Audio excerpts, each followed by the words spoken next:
नरेंद्र दामोदर दास मोदी जी यहाँ पे आए थे, परिवारवाद पे बात किए थे बेतिया में। बोले थे परिवारवाद किसी भी राज्य के विकास में सबसे बड़ा बाधक होता है। तो भाई चंपारण में परिवारवाद नहीं दिखता है, उनको दिखना चाहिए कि नहीं दिखना चाहिए? पश्चिमी चंपारण में भी परिवारवाद है, 3 बार उनके पिताजी और 3 बार वो, 6 बार, और 6 बार में मिला के हम लोगों को कि बाढ़ में डूब जाओ। अगर नदी को सीधा कर दिया जाए और दोनों तरफ परमानेंट बांध बना दिया जाए, दोनों तरफ परमानेंट बांध बना दिया जाए, तो पहला चीज ये होगा कि बगल में 10,000 रुपया कट्ठा जमीन है। कितना? 10,000 रुपया कट्ठा। वो कोई खरीदने वाला नहीं होगा। पूछे इन लोगों से, सही बात है कि नहीं? वो जमीन जो है ना 10 लाख रुपया कट्ठा हो जाएगा।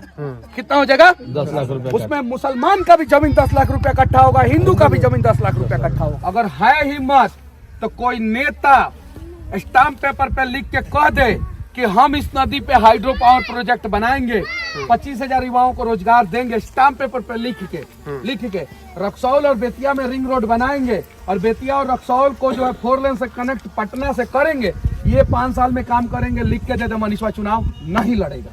ये वादा करता है, लेकिन वो लोग नहीं करेंगे। तो इस वक्त मेरे साथ मौजूद है मनीष कश्यप और एक ऐसी जगह पर मौजूद है जहां से कह सकते हैं कि इन्होंने एक बिगुल ऐसा बजाया कि आज देश में हर कोई इनको जान रहा है और बिहार में यहीं से ये मशहूर हो गए, क्योंकि जमीनी स्तर का मुद्दा यहीं से उन्होंने उठाया। हम मनीष से ही जानेंगे कि अब जब चुनाव लड़ रहे हैं और एक बार फिर उसी जगह पर पहुंचे हैं जहां से कह सकते हैं कि एक यूट्यूब की उनकी शुरुआत होती है, तो क्या कुछ वो माहौल था? शुरुआत बताइए कैसे हुई और यहाँ तक का सफर क्या रहा? बाढ़ का मैं रिपोर्टिंग कर रहा था तो बथना गांव के लोगों ने मुझे बुलाया और वहाँ पे जो स्कूल दिख रहा है वहाँ पे मचान लगा हुआ था और वहीं से मैं मतलब कि अनेकों वीडियो बनाया, लगभग 20 के आसपास वीडियो बनाया। नदी का स्थिति देखिए, सांप से भी ज्यादा डेंजर घुमा हुआ है ये नदी। देखिए चारों तरफ से जो है ऐसे ऐसे ऐसे लग रहा है कि जो गले का जो हार होता है, जो गले का हार ऐसे बना दिया है और बथना गाँव जो है वो नदी के चारों तरफ से घिरा हुआ है। ऐसा ये सिर्फ बथना नहीं, पूरा तिरवाह क्षेत्र का कमोबेश यही स्थिति है, पूरा तिरवाह क्षेत्र। और तिरवाह क्षेत्र में जब आते हैं तो आधा हिंदू आधा मुसलमान, 50-50% संख्या है यहाँ पे तिरवाह क्षेत्र में। हिंदू का भी घर कट के नदी में स्वाहा हो जाता है और मुसलमान का भी घर नदी में कट के स्वाहा हो जाता है। हिंदू के भी खेत में पानी जाता है, बाढ़ जाता है और पूरा फसल बर्बाद हो जाता है। मुसलमानों के भी खेत में पानी जाता है, बाढ़ जाता है, पूरा फसल बर्बाद हो जाता है।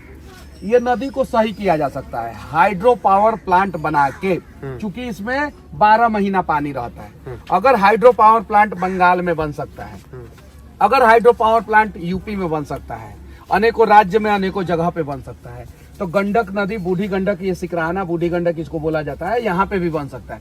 और अगर ये बन गया तो तिरवाह के क्षेत्र के लोग जो है पूरे बिहार में सबसे ज्यादा गरीबी रेखा से नीचे रहने वाले लोग हैं, सबसे ज्यादा। डेटा के साथ बात कर रहा हूँ मैं, ऐसा नहीं है इलॉजिकली कुछ भी बोल दिया, लॉजिकली फैक्ट्स के साथ बात कर रहा हूँ।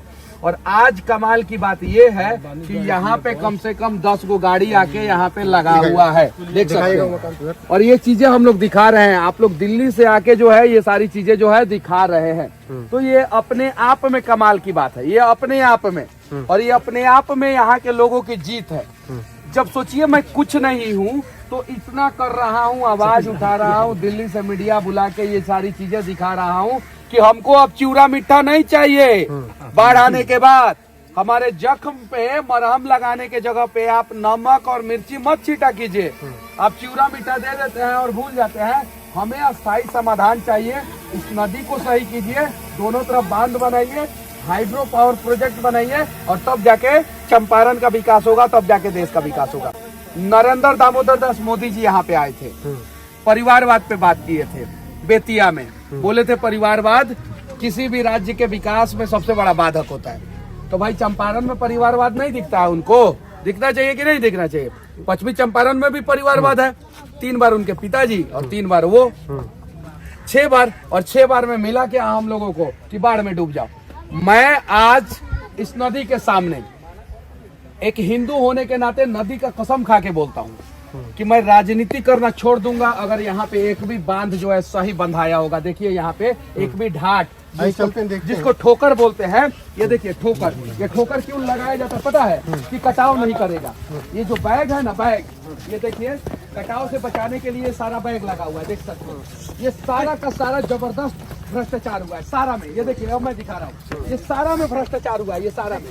अब मनीषवा यही सब चीजें दिखाता है तो सोनू कहाँ गया लोग? ये कहाँ से? जनता का पैसा है, नेताजी के बाबूजी का पैसा नहीं है, पब्लिक का पैसा है जो हम लोग टैक्स देते हैं। जैसे कलम खरीदे इस पर टैक्स दिया, मोबाइल खरीदे उस पर टैक्स दिया, भैया के पास ही गमछा है उस पर टैक्स दिया, दरिया रंगमाए है उस पर टैक्स दिया। गरीबे टैक्स देता है, गरीब के टैक्स के पैसा से 2 नंबर काम होता है। ये कटाव रोकने के लिए लगाया गया। ये हाँ कटाव रोकने के लिए लगाया गया, ये सब 2 नंबर काम है। और कटाव रोकने के लिए 2 नंबर काम करने वाले के ऊपर आज तक पूरे भारत में कभी NSA लगा ही नहीं है, बिहारों में नहीं लगा।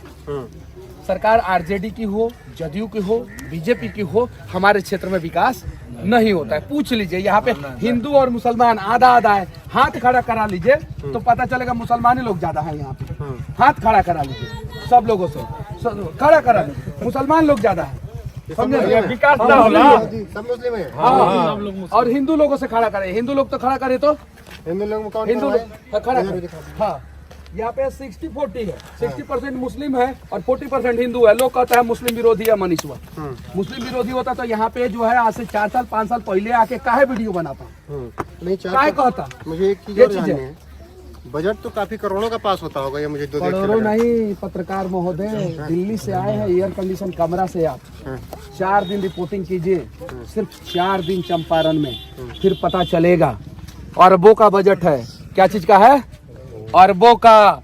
और नेता खा जाता है और बाद में क्या होता है कि वोट के दिन एगो कोनो नेता अपने ऊपर पत्थर फेंकवा लेता है कोनो बाजार में, हो जाता है हिंदू मुसलमान, गया सारा बाजार खत्म ना हुई। पूछिए ये बात सही है कि नहीं? पूछिए इन लोगों से। यही होता है। हाँ यही होता है। हाँ पूछिए। तो आपकी क्या होगा? आपकी मनीष का सब आपकी ये सब तो नहीं होगा ना हिंदू मुस्लिम? ना हुई, हाँ तो डाक बोलो भाई। ना हुई मनीष का सब जिंदाबाद। एक मैं बात बता रहा हूँ, जितना पैसा इस बांध को बनाने में हर साल आता है ना, ये ठाठ लगाने में, ठोकर लगाने में, ठाठ ठोकर समझिए तो इंग्लिश में समझिए तो स्टॉपर।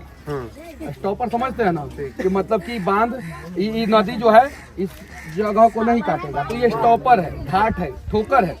इसमें जितना हर साल पैसा आता है ना, अगर ईमानदारी से काम किया जाए ना तो नदी को सीधा करके दोनों तरफ परमानेंट जो है ना कंक्रीट वाला बांध बना दिया जाएगा, कंक्रीट वाला, और यहाँ का समस्या का समाधान हो जाएगा।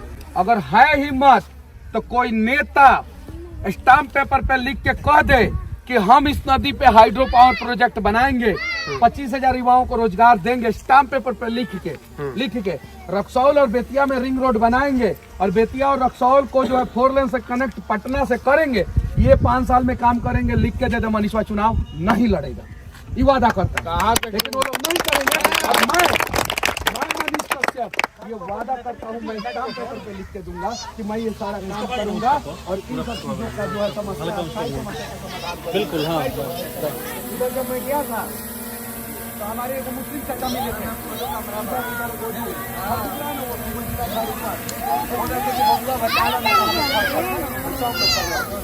चलो मुसलमान है लोग तो पश्चिम मोड़ की रेखी बात है, हिंदू है तो दक्षिण मोड़ की रेखी, पूछे की बात सही है कि ना? मुस्लिम चाचा बोल रहे थे मनीष बबुआ की 50 और 17 इनके पापा जी जो हमरा के घुमावत रही, यहाँ के पापा जी, नौसाद भाई के पापा जी, समझी ना, घुमावत रही 50 तो जब 50 के नौबत आवेला तो मनीषवा याद आवेला, वोट के समय में हाथ कांपे लगेला। भाई ये चीज बात है। आपकी क्या सोच रहे हैं आप लोग, बताइएगा एक बार। मनीष का सब हटिए लोग ना थोड़ा सा। तो ये बताइए, बजट की बात हो गई, सब बात हो गई, अगर नदी सीधी कर दी जाए तो बदलाव क्या होगा, इन लोगों को जानना जरूरी है। नहीं, नदी बहुत सारे जगह पे टेढ़ा मेढ़ा है, ठीक है, और अगर नदी को सीधा कर दिया जाए और दोनों तरफ परमानेंट बांध बना दिया जाए, दोनों तरफ परमानेंट बांध बना दिया जाए, तो पहला चीज ये होगा कि बगल में 10,000 रुपया काठा जमीन है, कितना? 10,000 रुपया काठा, वो कोई खरीदने वाला नहीं होगा। पूछे इन लोगों से, सही बात है कि नहीं? वो जमीन जो है ना 10 लाख रुपया कट्ठा हो जाएगा। कितना हो जाएगा? 10 लाख रुपया। उसमें मुसलमान का भी जमीन 10 लाख रुपया कट्ठा होगा, हिंदू का भी जमीन 10 लाख रुपया कट्ठा होगा। 10,000 रुपया कट्ठा वाला जमीन 10 लाख रुपया कट्ठा हो जाएगा। जरा सोचिए कितने लोगों का भला होगा, और एक आदमी का नहीं, कम से कम 5 से 6 लाख लोगों का प्रत्यक्ष रूप से भला होगा। पूछिए क्रिया की वाकई इन लोगों से कि ये बात सही है कि नहीं है। 10,000 रुपया कट्ठा वाला जमीन जो है ना 10 लाख रुपया कट्ठा हो जाएगा, और 10 लाख हम कम बता रहे हैं। 4 लाख रुपया तो धूर पीपरपाती पुल का जमीन हो गया। फिर पाती 4 लाख रुपया धूर, और 1 कट्ठा में 20 धूर होता है। 80 लाख रुपया कट्ठा पीपरपाती पुल का जमीन हो गया है, जो 10,000 रुपया कट्ठा कोई पूछता नहीं था। ना क्यों ना? जितना चच्चा लोग बा, पूछिए ये बात सही है कि नहीं। अगर गलत है तो ढा दीजिए लोग हमको नदी में, और सही है तो साथ दीजिए लोग, और नहीं तो आप लोगों का किस्मत इसी नदी में हर बाढ़ में डूब जाएगा।